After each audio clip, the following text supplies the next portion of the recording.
I'm delighted to be here, just delighted to be with you. John Stott, the Anglican, has written a book on preaching called Between Two Worlds. And the central image in that book is of a bridge. A bridge, of course, spans the gulf between two land masses, a gulf made by a ravine, a river. And so he says the preacher is like a bridge. He brings two worlds together, the ancient world of the Bible, the modern world of the 21st century. He serves as a bridge between them. James Cleland, in his book on preaching, argues that the shape of preaching is not a circle with a single center. Instead, he says, the shape of preaching is an ellipse. It has two centers. One center is the man or woman in the world, and the other center is the Word. And a good preacher keeps his eye on both. But I'd suggest that the challenge before us as preachers of the Scripture is that we have to be inhabitants of several different worlds. For example, one world that we have to enter is the ancient world, the world of the Bible. It's the world that we enter through the skills of exegesis. In that ancient world, there are several things we have to understand. For example, we need to know the history of that world. When God gave his revelation to men and women, he gave it to people living at a certain time, in a certain place, facing certain pressures, and it's there that we have to see the revelation worked out. It'd be wonderful, I guess, if every 50 years we could get a new revelation, but we haven't. To understand the Bible and what it's saying, you have to know something of its history. For a number of years, Bonnie and I have lived in Gloucester, Massachusetts. And Gloucester, Massachusetts is the oldest fishing community in the United States. It started in 1623. As you might imagine, we have a lot of antique shops in Gloucester, Cape Ann, where it's located. One of the antique shops in town, the fellow had a kind of wry New England sense of humor. On one side of the sign it says, "We buy old junk." On the other side of the sign says, "We sell antiques." Well, if you like old junk or antiques, you'd like Gloucester, Massachusetts. But imagine you were there and you go into one of the stores. Antique stores are not neatly arranged. They just sort of scatter the junk. But you're looking around the store, and over here you see a trunk. It's a gray, dull, but you like old trunks, and you sort of lift the lid, and you hear it squeak. But as you look inside, you see it's covered with a kind of velvet. And so you rub your hand along the velvet to feel its softness and smoothness. And suddenly, your hand hits a lever and a compartment opens. And you find a package of letters. They're tied with a kind of faded red ribbon. And you like old letters. You put down the trunk, you sit down, and you look at them and you begin to read. Takes a while, but after a few letters, you realize that these letters came from a young man to a young woman. You're not quite sure of the relationship. She may be his friend or a girlfriend or even a fiancée or perhaps even a wife. There's a lot in those letters that you would understand as you read them. Young man has left New England, gone to the South to fight. There's a grief in them. Several of his friends have been killed in battle. You sense a loneliness as he reaches out to this young woman to whom he's writing. The element of fear. He's got to go into battle again, and he's not sure how he'll come out. A lot of things in those letters you'd understand. But if you did not know the history of the United States, there are other things that might escape you. References to First and Second Battle of Bull Run, Chattanooga, Gettysburg, Chancellorsville. Or references to McClellan, or to Grant, to Lee, to Jackson.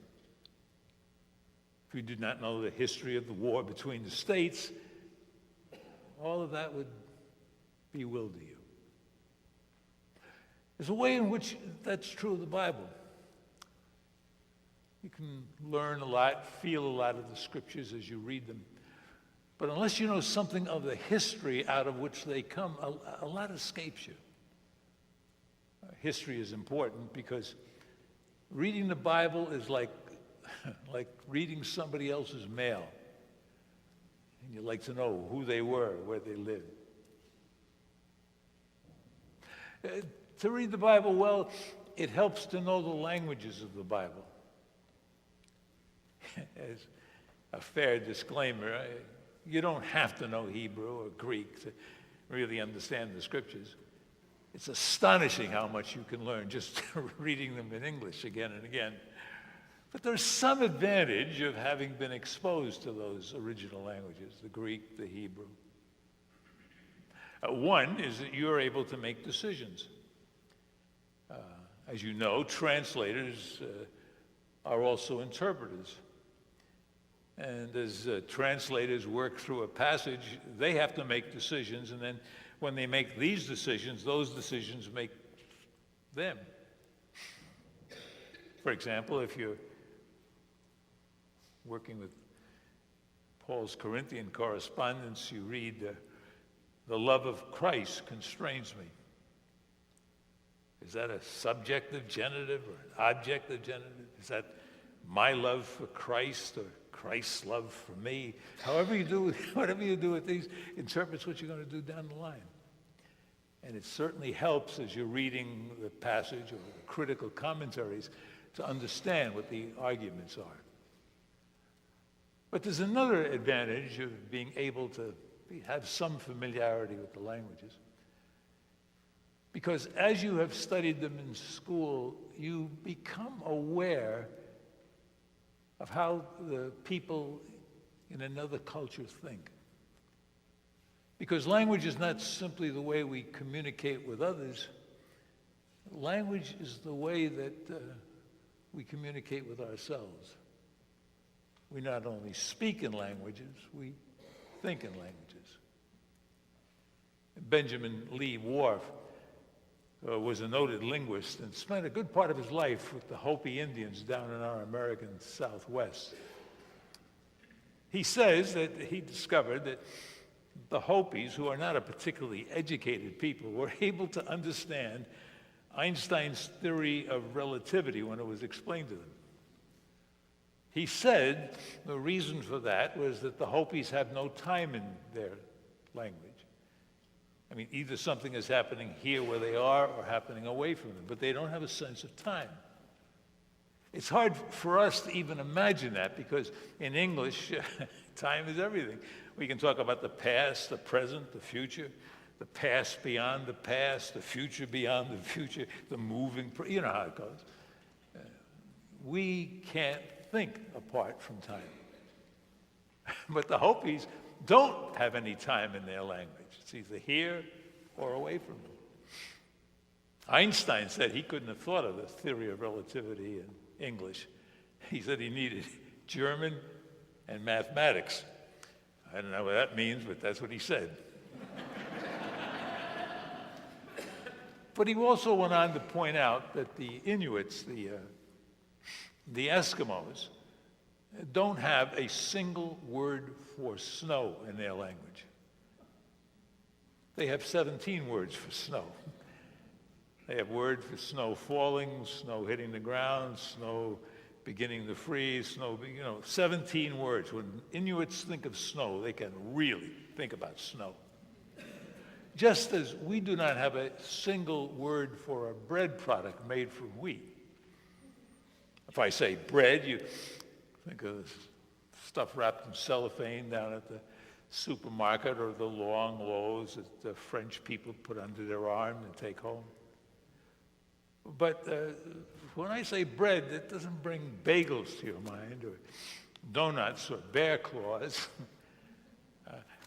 That is, when we think of bread products made from wheat, we can really think about them. And I'm told there are other languages in the world that could not make those distinctions. And therefore, their whole thinking is different. It helps to have an exposure to the languages of the Bible. And it also helps to know the culture. The biblical writers wrote within a culture. They could no more think without culture than they could think without language. And therefore, to really understand the scriptures, you have to understand the culture from which they came. Ken Bailey has just 2 years ago published a book called Jesus Through Mideastern Eyes. Fascinating book, a good read. I think what makes it so fascinating is he lived in that culture all of his life, and he sees what folks like myself would not easily see. You're always faced with cultural issues. David was dealing with that this morning in his sermon. When you talk about Jesus and his interaction, you have to ask what was going on in the culture. I do a radio program, and it's called Discover the Word. And a couple of years ago, we were working in the Proverbs. Now, the Proverbs are really kind of a slam dunk. I mean, all the nations in the past had proverbs. In fact, we do not know of any nation that doesn't have some kind of proverb. So you come to the book of Proverbs and you think, well, of course, this is going to be an easy one. Until you begin to read the dissertations that have been written in the last 10 years. One thing they have determined is that the last part of Proverbs, at least, is written to young men preparing to go into Solomon's bureaucracy. They're given a lot of advice. In fact, in the last chapter, before you get to that part about women,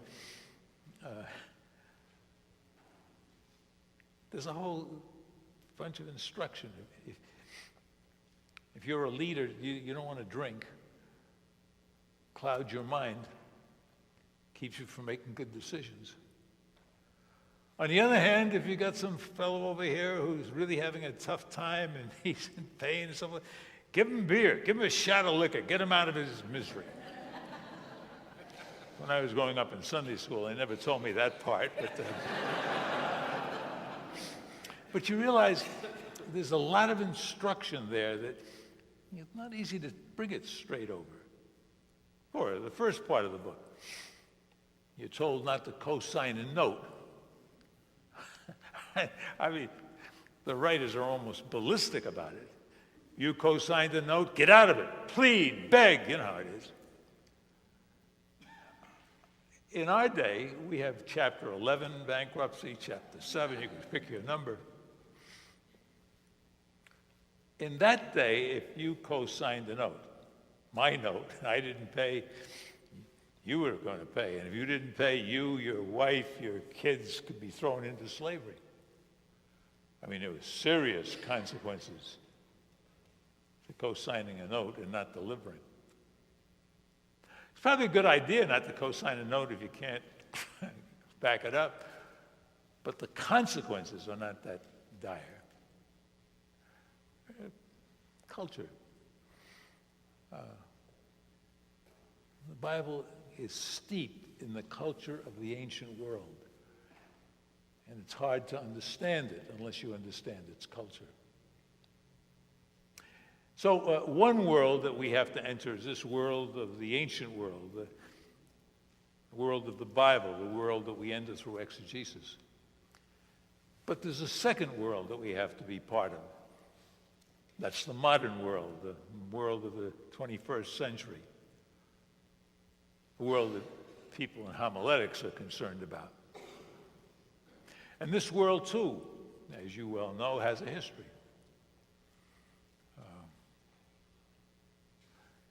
Somehow in the church, at least talking about the folks I know, we have ignored history. But history doesn't ignore us. History keeps setting the agenda, demanding that it be heard.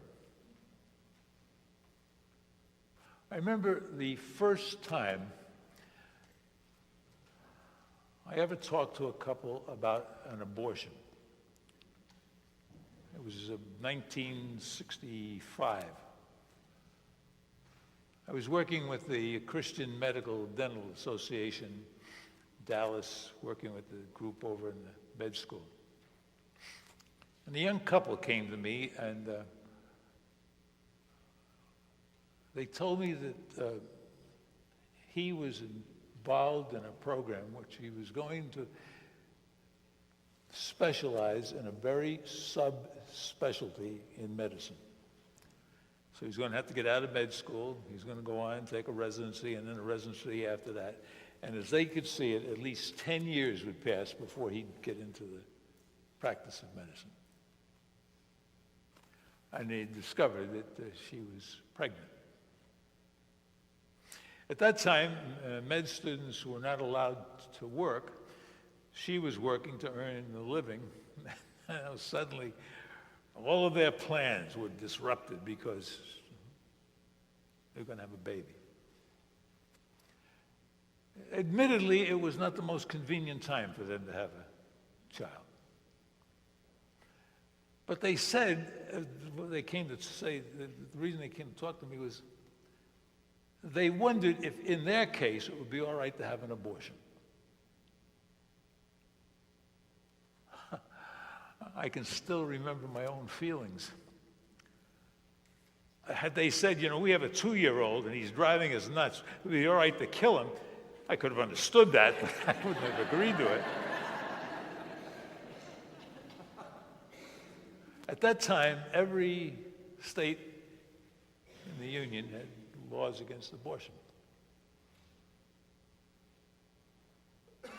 In 1968, Colorado and Hawaii opened it up because they said you could have an abortion not only if the woman's life was at stake, but if her mental health was threatened. Those are great loopholes. And then, as you know, in 1973, the Supreme Court, Roe versus Wade, opened it up so it became the law of the land. Since that time, every year, over 1 million preborns are killed in our country. That's changed everything. But see what that does for you.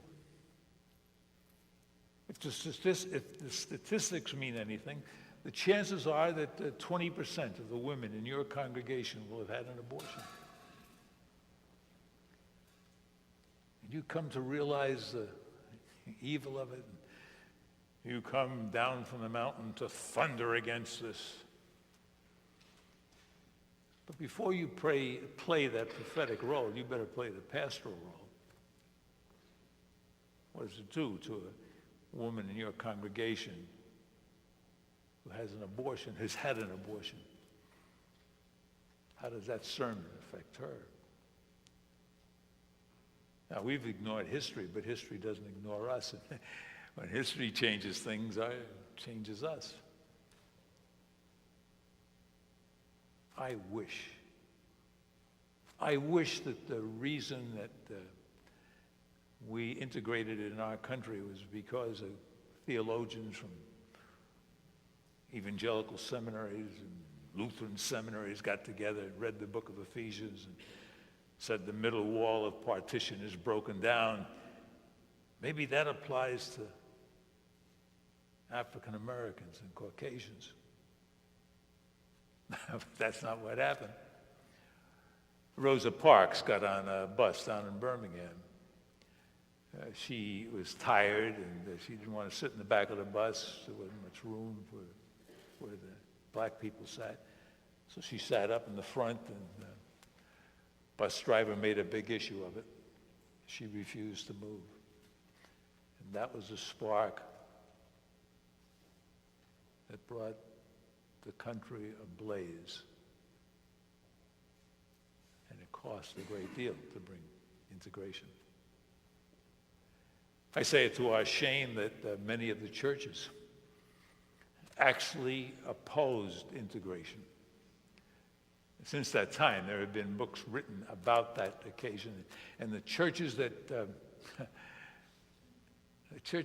opposed it argued that we preached the gospel, but we didn't preach the social gospel.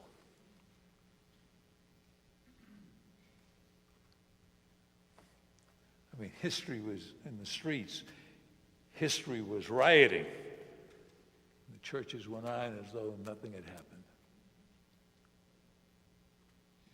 We can ignore history, but it doesn't ignore us. It sets the agenda. And preachers have to be aware of it. We have the language of the 21st century. The language of the pulpit is the language of the koine, language of the marketplace. It's that language at its best. But somehow there has been in the church a kind of language and tone that is divorced from what goes on in the marketplace. Can you imagine what would happen if after service one day a pastor goes to a McDonald's and he's going to catch something for lunch, and he says to the young woman, "I would like to have 3 Cokes, an order of French fries." You know, she'd think he'd lost his mind. I mean, the language of the marketplace and the language of the pulpit are the same. It's the language of the Volkswagen Act. Spurgeon was onto something when he said that the people in the marketplace cannot learn the language of the academy. The people in the academy have to learn the language of the marketplace. And we have a culture. When I think of culture, I think of colored paper. It's over our eyes. Some of us who are from the United States may have red paper over our eyes. Some from Asia may have green paper. Some from Latin America, purple paper. We all look out through this paper. We see the same thing, really, maybe. But there's some things with the colored paper we don't see. And the colored paper over my eyes is different than over your eyes. It's sort of like the air we breathe, this culture.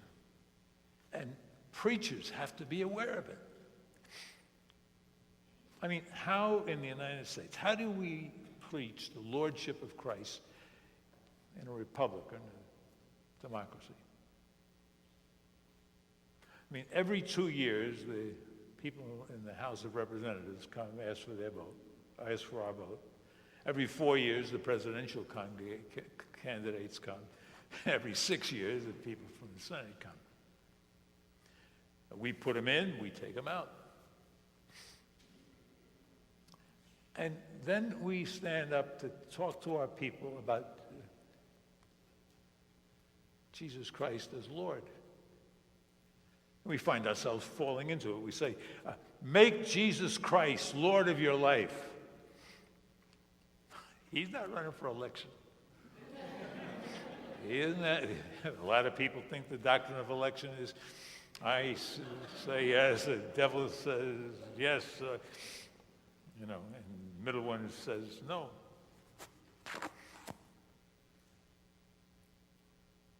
How do you preach that? The message, the first sermon that was ever preached by Peter, the central message was, God has made him Lord and Christ, this Jesus whom you crucified. He's not asking for our vote. It's if you succumb to him and bow to him, make him your Lord, in that sense, it's fine. If you turn your back on his lordship, you'll be separated from him forever. Tough to preach in a democracy. How do you preach grace in a country like ours? The great national anthem of the United States a few years ago was, you deserve a break today. In fact, everything we got, we deserved. There was a Buick ad a few years ago in which the light is on in the top story of an office building. There's only one car, a big new Buick, sitting in the parking lot. And then the light goes off and the voiceover says, you have worked hard, you've gotten to the top. Now you deserve your prize. The man gets into this Buick and takes off. Buick is not to get you from point A to point B. The Buick is designed to leave your neighbor in your exhaust fumes. But how do you preach grace in a situation like that? How do you really preach grace when you say that everything we have, we earned for it. It's owed to us. It's ours. When the scripture says that, anything short of hell is pure grace. The water you drink, pure grace. How do you preach it in a culture like ours?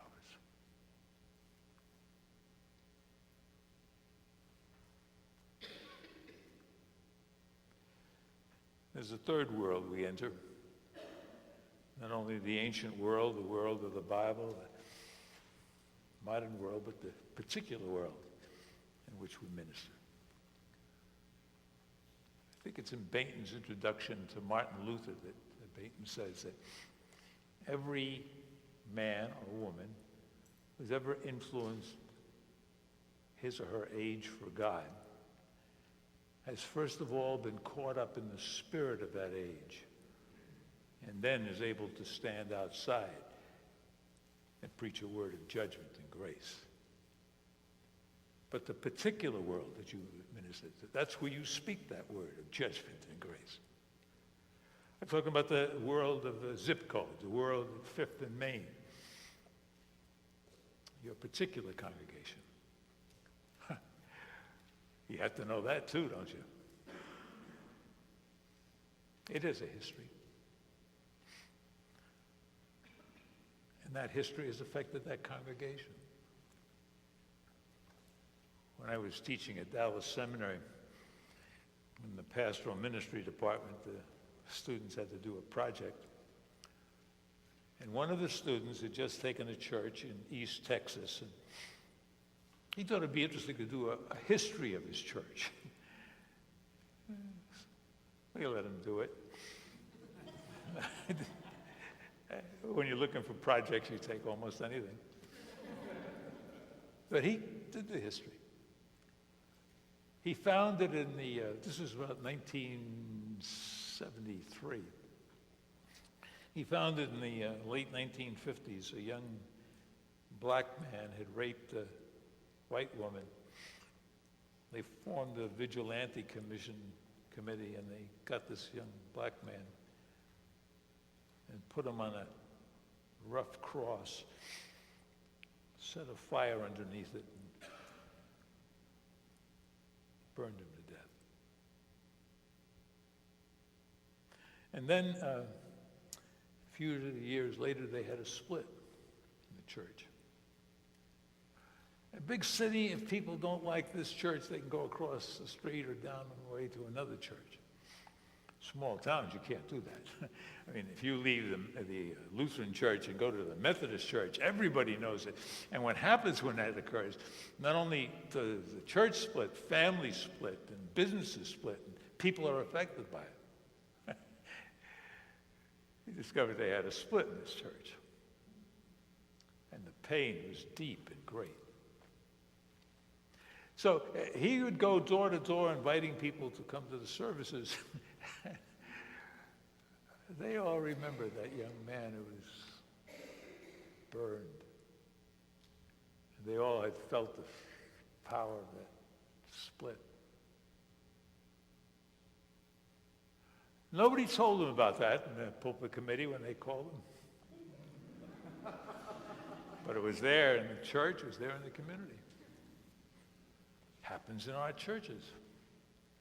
You come out of seminary and you're alive and vital and you want to get something started to reach out into the community, and you have the program, you bring it to the people and you're enthusiastic, and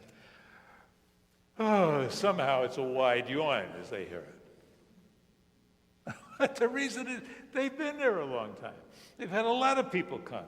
They told them they were going to win the world through the junior department, or they were going to use evangelistic explosion, or they've gone through all of them. And the pastor was there for like 3 years and then left. At least in our country and other areas, average pastor spends about 3 years at his church. It takes you 5, 6 years even to get to know the church. But the difficulty is, if you don't know the history, all kinds of things are going on.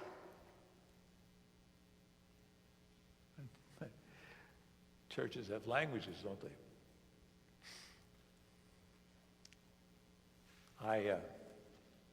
I grew up in the ghetto of New York City.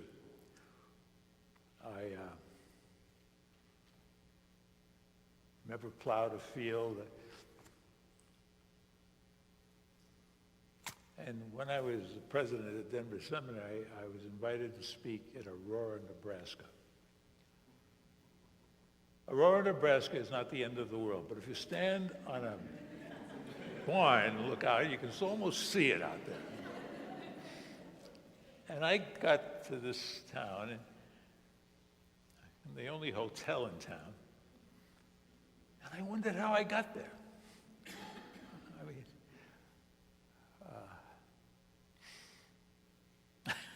I looked at my notes, and the invitation had come with the Greater Nebraska Crusade for Christ. So I had visions of being able to speak to 100 people that live in Nebraska. And next day when they came to pick me up, I asked about this paper, and I said, well, it was back 15 years ago, Merv Roselle came through here, had a big crusade. We didn't want to waste the paper, so we've been using it ever since. Next morning, I realized I was out of my class, overmatched, and went to breakfast at the restaurant at the hotel. I said to a couple as they were in line, older couple, I said, do you folks farm? Yeah. I said, tell you what, I'll buy you breakfast if I can ask you some questions. That was a good deal. So I sat there and I asked them questions. I am sure I am the only person who ever asked them those questions. When do you plant? When do you reap? What do you plant? Where do you get the seed? On and on and on. When I lived at Denver, and I was there back in Denver, I get up at 5 in the morning, turn on the radio, 5 after 5 in the morning, they had the farm report. I listened to it every day because I wanted to get the weather and other stuff. And, cattle were 72 cents. I had no idea what that was. You buy a whole cow for 75? What do you buy for 72 cents? I discovered this, the people in Aurora, Nebraska know. It's very important to them. But I didn't. So I asked them all these questions, and good thing I did. I had some illustrations I thought I could use. Oh, no. They'll know you're an outsider. Great people in Aurora, Nebraska. Just great people. They tolerated me. But it wasn't a place I was, happy with.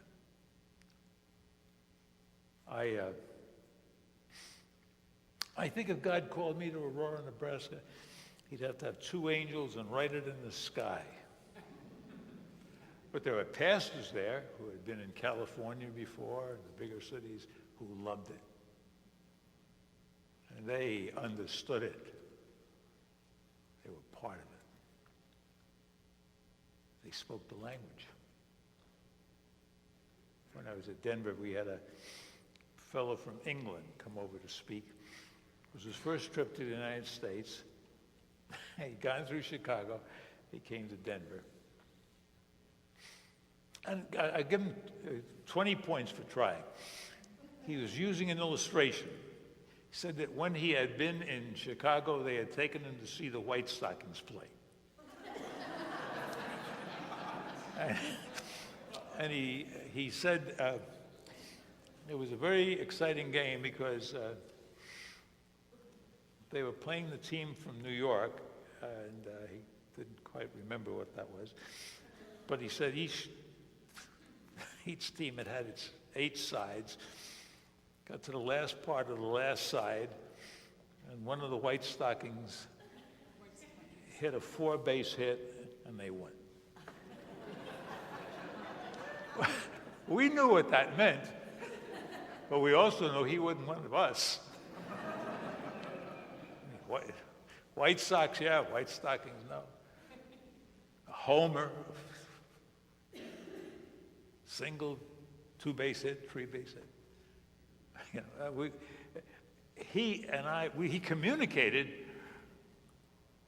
and it was quaint,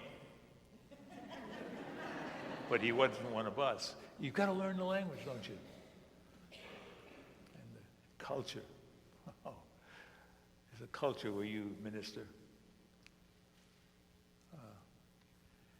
Culture that I don't know. But you better know it. We had a graduate of Denver Seminary who was up in Wyoming.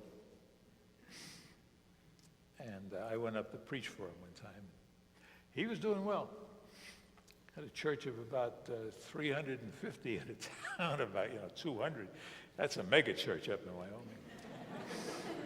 And he said to me, "Prophet, I have a recurrent nightmare. And that is at the harvest season, I have a nightmare that you come to church and you're sitting in the back row." And he said, we're getting the wheat in. He said, I get out there and help him. Grew up doing it, and I'm out there helping. I get maybe an hour, 2 hours to study. Sermons aren't very good. But you got to understand, up here,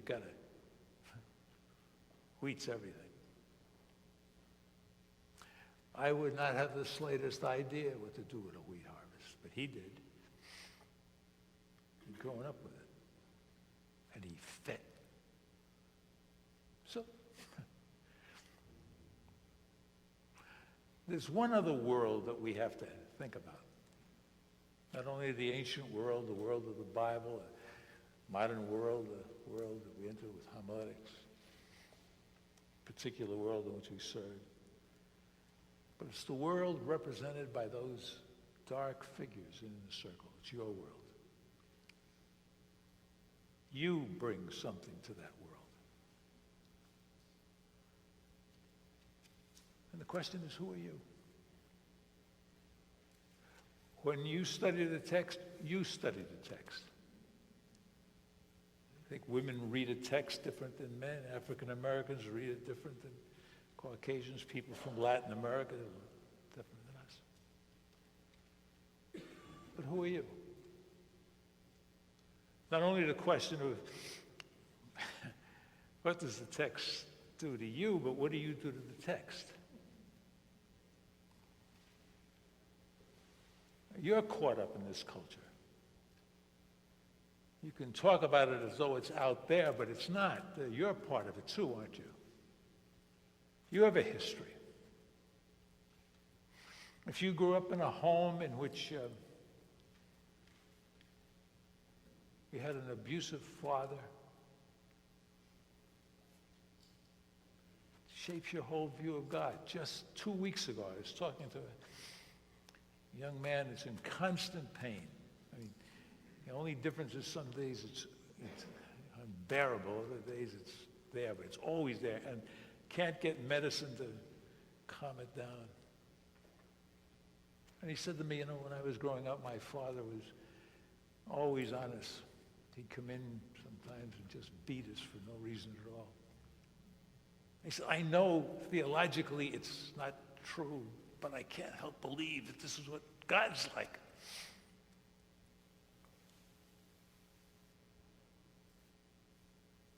We all bring ourselves to our ministry. Who are you?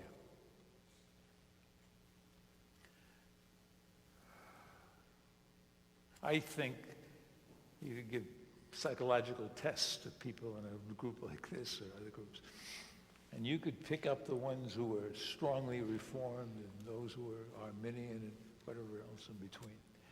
Because out of the infinitude that's God, we make our choices. I know it's true of me.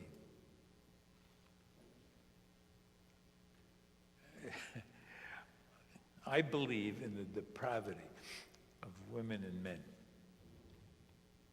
I mean, I have no doubt about it. I think it's the best proved doctrine of the Christian faith. Having been president of 2 seminaries, nothing has dissuaded me. And the great thing about depravity, we all suffer from a curvature of the soul, poisoned blood in our veins. Nobody ever disappoints you. It's just the reality. I also believe in grace. It's in the fabric of my being.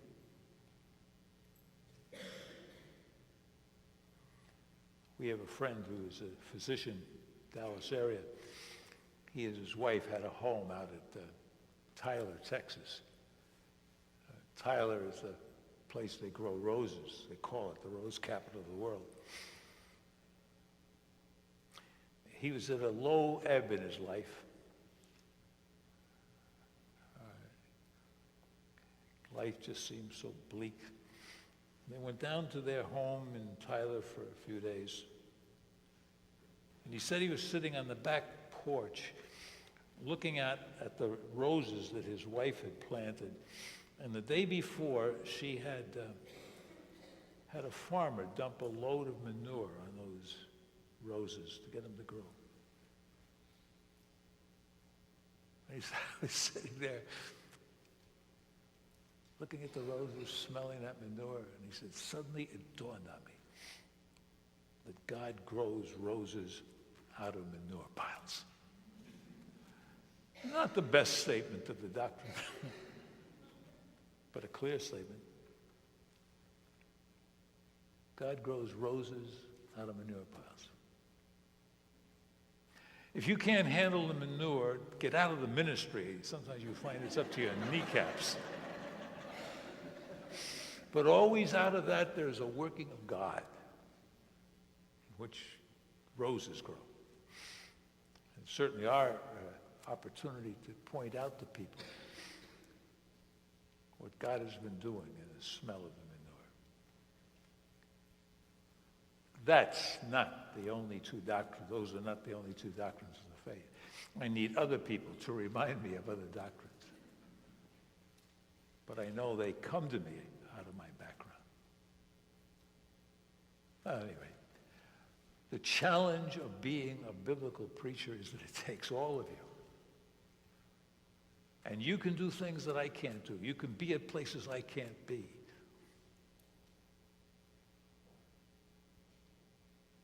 puts new meaning into what Jesus said when he said, you shall love the Lord your God with all of your heart, your soul, your strength,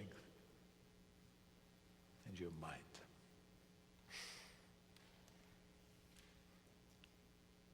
It's the challenge to be a citizen, aware of different worlds.